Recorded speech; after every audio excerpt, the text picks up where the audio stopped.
तुम्ही जर पाहिलं की सध्या लव जिहादचे प्रकरण भरपूर बाहेर येत आहेत.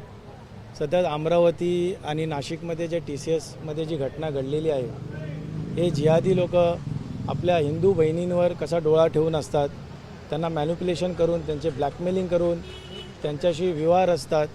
तर आम्ही तो रूट कॉज पकडून जे विवाह नोंदणी कार्यालय आहे ठाणे जिल्ह्याचं, तिथे आम्ही आज निवेदन दिलेले आहे की अशा प्रकारचे कोणतेही विवाह नोंदणीकृत करून घेऊ नका. आणि आम्ही इथे इकडच्या एजंट्सला आणि वकिलांना सुद्धा आवाहन केलेलं आहे की अशा प्रकारच्या कोणतेही फाईल तुम्ही हातात घेऊ नका आणि यांची नोंदणी करू नका.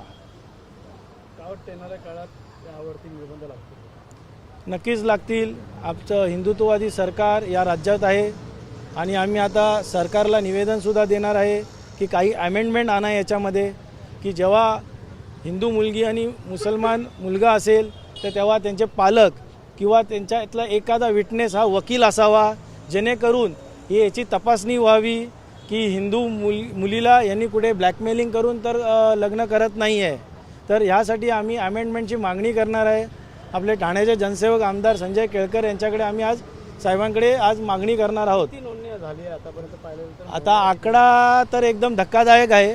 आता मी जस्ट आजचा या फेब्रुवारीचा आकडा बघितला तर 20 दिवसात 22 नोंदण्या झालेल्या आहेत.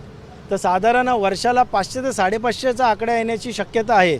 आज आम्ही आमचा अर्ज दिलेला आहे 2021 पासून ते आतापर्यंत किती नोंदण्या झालेल्या आहेत त्याचा आकडा आम्हाला काही दिवसात प्राप्त होईल. आम्ही म्हणजे लोकांना अलर्ट करण्यासाठी आज आम्ही इथं अपील केलेलं आहे की लोक घाबरतात की आम्ही अडकलो आहोत तर जायचं कुठे. तर आम्ही सकल हिंदू समाजामार्फत आज इथे फलक लावलेला आहे. इथे आम्ही हेल्पलाईन नंबरसुद्धा दिलेला आहे. जर कोणी आमची भगिनी कुठल्या जाचात अडकलेली असेल तर त्यांनी या हेल्पलाईनवर कॉल करायचा आहे. तुम्हाला निःशुल्क आम्ही इथे मदत करू, सगळं लिगल गायडन्स देऊ.